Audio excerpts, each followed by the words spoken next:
Le gouvernement préfère faire monter d'un cran sa stratégie anti-coronavirus. Il se veut gradualiste, estimant pouvoir disposer encore de quelques délais supplémentaires pour éviter le pire.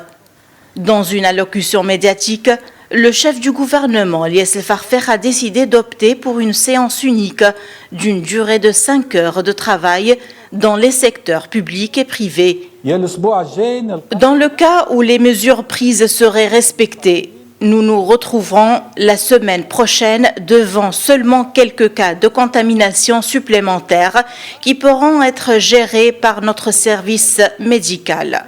Et si les procédures ne sont pas suivies, nous nous retrouverons dans une situation dangereuse.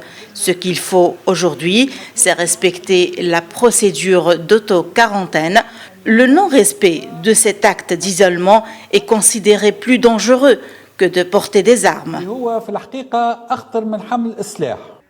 D'ailleurs, le ministre de la Santé, Abdeltif El Maki, est revenu sur cette décision en rappelant dans une conférence de presse que le nombre de cas confirmés du coronavirus a atteint 24.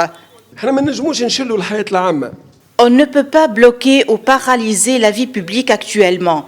L'adoption du système de séance unique à 2 temps différents réduira l'encombrement dans les moyens de transport et les risques de transmission du coronavirus.